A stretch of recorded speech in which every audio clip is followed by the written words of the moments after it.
तल्लीन हैं वे पुरुषार्थ कर सकते हैं, धर्म पुरुषार्थ कर सकते हैं, मोक्ष पुरुषार्थ कर सकते हैं। आचार्य उमा स्वामी महाराज ने एक छोटा सा सूत्र दिया है, और पाप वे उत्तम सब, जो उसको प्राप्त कर लेता है, उसको पहचान लेता है, उसको जीवन में उतार लेता है, वही सत्य धर्म का पालन करता है। इसका पालन करता है सत्य धर्म का पालन। आज विशेष पुण्य का उदय है। पुण्य का उदय के पाप का उदय? पंडित जी साहब, पुण्य का उदय के पाप का उदय? पाप का उदय, पाप का उदय। पुण्य का उदय किसका है? सत्य धर्म को समझ रहे हैं। किसको समझ रहे हैं? दो ही है। तो असत्य है, क्या कह रहे? पर आचार पर कह रहे तो सत्य धर्म जिसका कभी विनाश नहीं होने वाला, जो अनंत काल तक रहने वाला है, उस धर्म को समझ रहे हैं। इसको धर्म समझ रहे हैं। ये शाश्वत धर्म है, ये किसी ने बनाया नहीं है, ये शाश्वत धर्म है।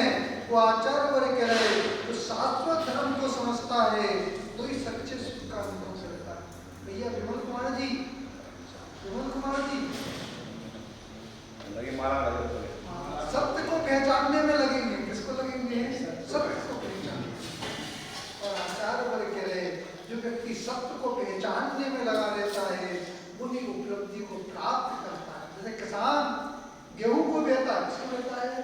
गेहूं को से जमीन में डालता है, और इस जमीन में डालता है, उर्वरक खेत में डालता है, और जैसे ही डालता है उपयुक्त समय निकलता है, उपयुक्त काल निकलता है, उपयुक्त क्षेत्र होता है, उपयुक्त भाव होता है, तो उसमें अंकुर फूटता है, तो फसल तैयार होती है, तो गेहूं मिलते कि नहीं मिलते? कि कोदो मिलते हैं? गेहूं मिलते। आचार्य वर्ग कह रहे कि जीव जैसा पुरुषार्थ करता है, पुण्य का पुरुषार्थ करता है तो पुण्य की प्राप्ति होती है, और पाप का पुरुषार्थ करता है तो पाप की प्राप्ति होती है। देखो साहेबगढ़ से कौन आए? सुखानंद जी, श्री शिव कुमार जी, हरिचंद जी, ये क्या आए? सत्य को पहचानने को आए हैं। किसको पहचानने आए हैं? उस सत्य को पहचानने आए हैं। वो आचार्य वर्ग कह रहे सत्य धर्म की पूजन करते करते आज सत्य को भी पहचानना है। किसी कवि ने लिखा है जो उत्तम सत्य वचन बोले तो संसार ना डूले। संसार में डूलने वाला नहीं, ये सत्य वचन है तो सत्य धर्म है, जीवन में उतरता है तो संसार का परिभ्रमण छूट जाता है। समझ में आ रहा कि नहीं आ रहा? भैया पूजन करना तो आसान है, तो सत्य धर्म को जीवन में लाना बहुत कठिन। उस राजा वसु ने क्या कह दिया? असत्य वचन बोल दिए, जिसका सिंहासन ऐसा लगता था कि अंतरिक्ष में हो, जिसमें हो अंतरिक्ष में हो, ऐसे सिंहासन पर बैठा हुआ था, और जैसे असत्य भाषण किए, क्या किए? असत्य भाषण बोले, वो सिंहासन ही जमीन में मिल गया। किसको मिल गया? जमीन में मिल गया। आचार्य वर्ग कह रहे हैं, उस ग्रंथ में कह रहे हैं, भगवत आराधना में कह रहे हैं, जो जीव सत्य वचन का असत्य वचन का त्याग करता है वही सत्य का पालन करता है। क्या करता है? परिहार असंत त्याग करता है, उसका त्याग करता है, तब जाके वो सत्य धर्म का पालन करता है। क्या करता है? पालन करता है। समझ में आ रहा कि नहीं आ रहा? तो वसु राजा उस अंतरिक्ष में बैठा हुआ था, जिसे अज का मतलब क्या था? गुरु ने क्या बताया था?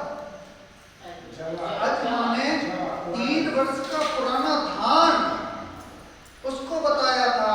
पर राग के वशीभूत होकर, किसके वशीभूत होकर? उस राग के वशीभूत होकर उस अर्थ को जानता था, सम्यक ज्ञान को जानता था, राग के वशीभूत होकर उस माँ के प्रति राग था, उस पुत्र के प्रति राग था, उस पर्वत के प्रति राग था, तो उसने असत्य भाषण बोल दिया। क्या बोल दिया? असत्य भाषण बोल दिया। जो अंतरिक्ष में बैठा हुआ था वो सिंहासन टूटकर कहाँ चला गया? वह अधोभूमि में चला गया। और जैसे ही आयु का बंद किया, आयु का बंद किया, वो नरक आयु का बंद कर दिया।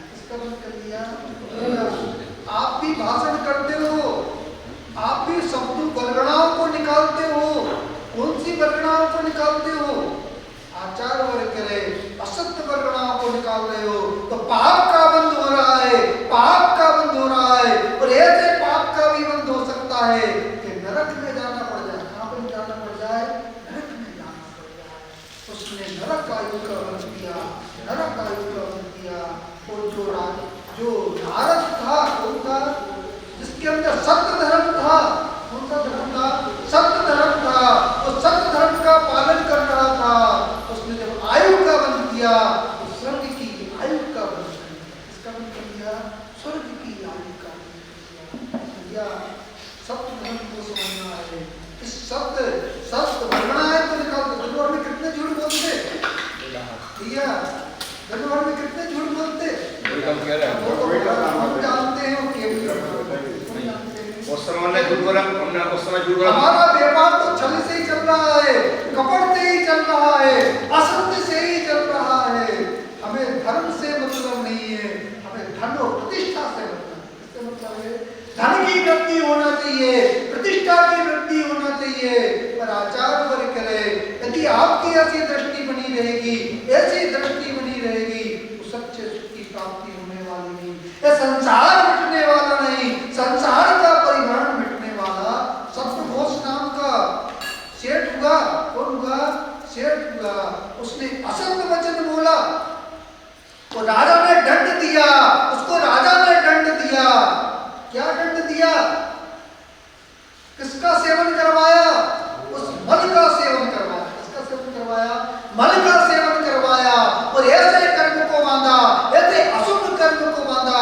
आचार वर्ग करे, जो व्यक्ति असत्य का की शरण में जाते हैं, असत्य की शरण में जाते हैं, कुधर्म की शरण में जाते हैं, आचार वर्ग करे, उन्हें मल का ही सेवन करना पड़ सकता है। समझ में आ रहा कि नहीं आ रहा? उसको कब समझ में आया? जब वो मल का सेवन कर रहा था। किसका सेवन कर रहा था? मल का सेवन कर रहा था। उस मल के द्वारा मुक्तों को खाना पड़ा, मुक्तों को खाना पड़ा। और चाहे इस नगर में परिभ्रमण करना पड़ा। उसको कैसे पर बैठाया?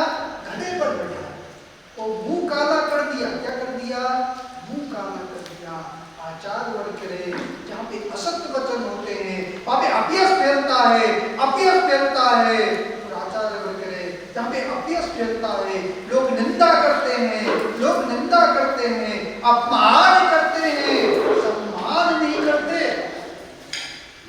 आचार वर्ग करे, जो असत्य वचन बोलते हैं उनका सम्मान घट जाता है। आपका सम्मान बढ़ रहा है कि घट रहा है? आपका सम्मान बढ़ रहा है कि घट रहा है? आचार वर्ग करे, यदि सत्य धर्म का पालन कर रहे हो, सत्य धर्म का पालन कर रहे हो, तो आपका सम्मान निरंतर बढ़ रहा है। क्या बढ़ रहा है? निरंतर बढ़ रहा है। एक बुद्ध नाम का मंत्री था, उसने जैसे ही असत्य वचन को बोला, असत्य वचन को बोला, उसके दोनों नेत्र फूट गए। क्या हो गए? वो अंधा हो गया। उस असत्य का प्रभाव था, उस पाप का ही प्रभाव था, उस पाप का ही प्रभाव था। उसके दोनों नेत्र चले गए। आपके नेत्र खुले हुए हैं कि नहीं खुले हुए हैं भैया? आपके नेत्र बंद हैं कि खुले हुए हैं? आचार सत्य का पालन कर रहे हो, सत्य का पालन कर रहे हो, तो आपके नेत्र बंद हैं। और जिसने सत्य का पालन किया, राम ने सत्य का पालन किया। क्या किया? उस सत्य धर्म का पालन किया जो पिता ने वचन दिए थे, जो पिता ने सत्य वचन दिए थे, उस वचनों का पालन किया, उस वचन का पालन किया। तो जंगल में भी गए, जंगल में भी गए, तो लोगों ने उनकी पूजन की, उनकी आराधना की। क्या की? आराधना की, उनका सम्मान किया, उनका यश फैला। राम का यश फैल रहा है कि नहीं फैल रहा है? राम मोक्ष चले गए। कहाँ चले गए? मोक्ष चले गए। और सत्य धर्म था, उनके हृदय में सत्य धर्म था। आज भी उनका यश फैल। रावण का कैसा था? रावण का जीवन असत्यमय था। कैसा था? वो छल से भरा हुआ था।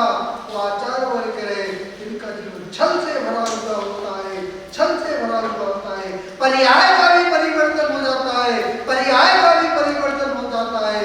और लोग निंदा करते हैं, उनका अपयश फैल। रावण का अपयश फैल रहा कि नहीं फैल रहा? आचार वर्ग करे, उस रावण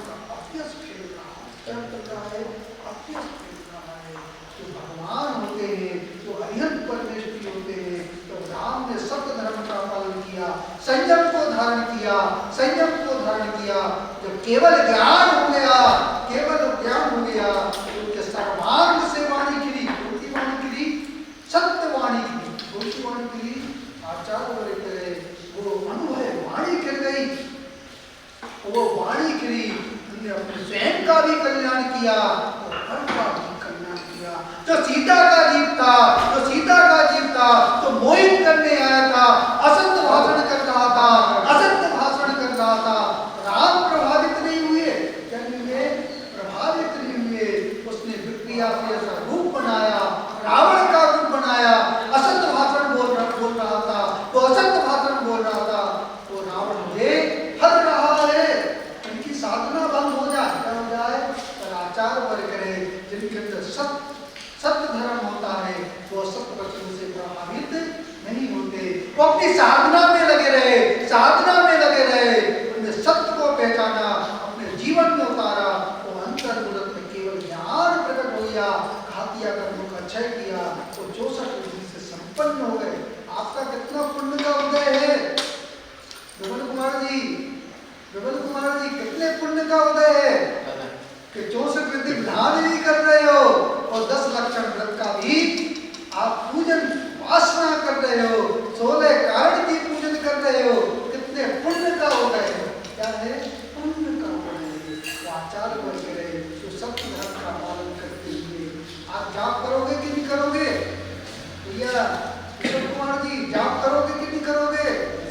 जाप करने से पहले नियम ले लेना कि आज हम असत्य नहीं बोल, जीवन पर्यंत सत्य नहीं बोलना चाहिए, पर यदि जीवन पर्यंत नहीं छोड़ सकते तो कम से कम आज के दिन ऐसा नियम लेना कि हमारे द्वारा असत्य आचरण करें, तो आचार वर्ग करें। जहाँ पे सत्य का पालन होता है वहाँ पर सत्य धर्म होता है। इस गाँव में सत्य धर्म का पालन करते हुए अपने कर्मों का क्षय किया और 64 बुद्धि को प्रकट करते संसार के सत्य में जुड़े यही भावना आती है। आप सब धर्म का पालन करते हुए अपने जीवन का निर्माण करें।